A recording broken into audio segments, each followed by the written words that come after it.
Welcome to our channel. We are continuing our discussion on Elliott Wave, and in last 7 sessions we have covered all the basics.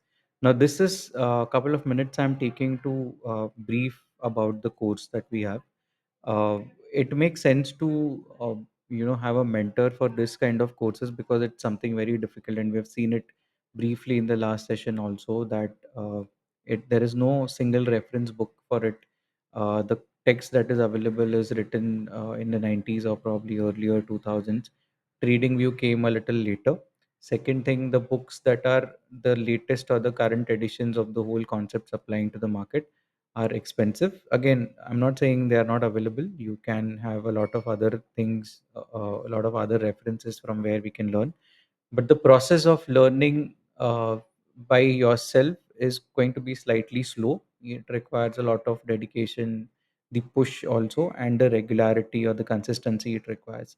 So putting it all together, it makes sense, and it makes it slightly easier to learn a complex concepts like these from somebody who has learned it and spent time practicing it, mastering it.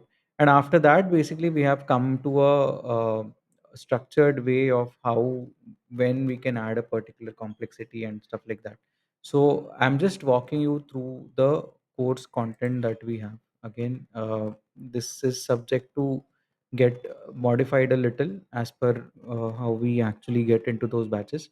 So this is to first basically getting you aligned on how to read a chart properly. Then the other part will be focusing on the impulse. Again, all the different concepts that we have seen in brief in this series will be explored in detail. There are a couple of more concepts that will be added, which is extension and say a lot of other types of impulses that we have not covered.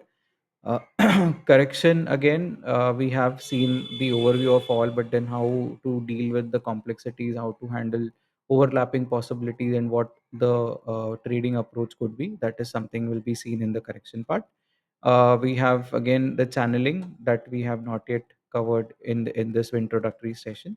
And then there are bonuses with respect to how to trade, what are the mindsets required, how do you make your PNL, green stocks, etc. These are again fall into a generic kind of category. So this is something we have, again, something you can have a look at and then probably decide.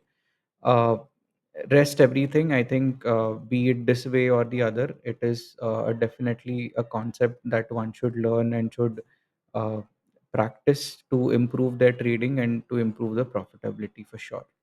Thank you so much.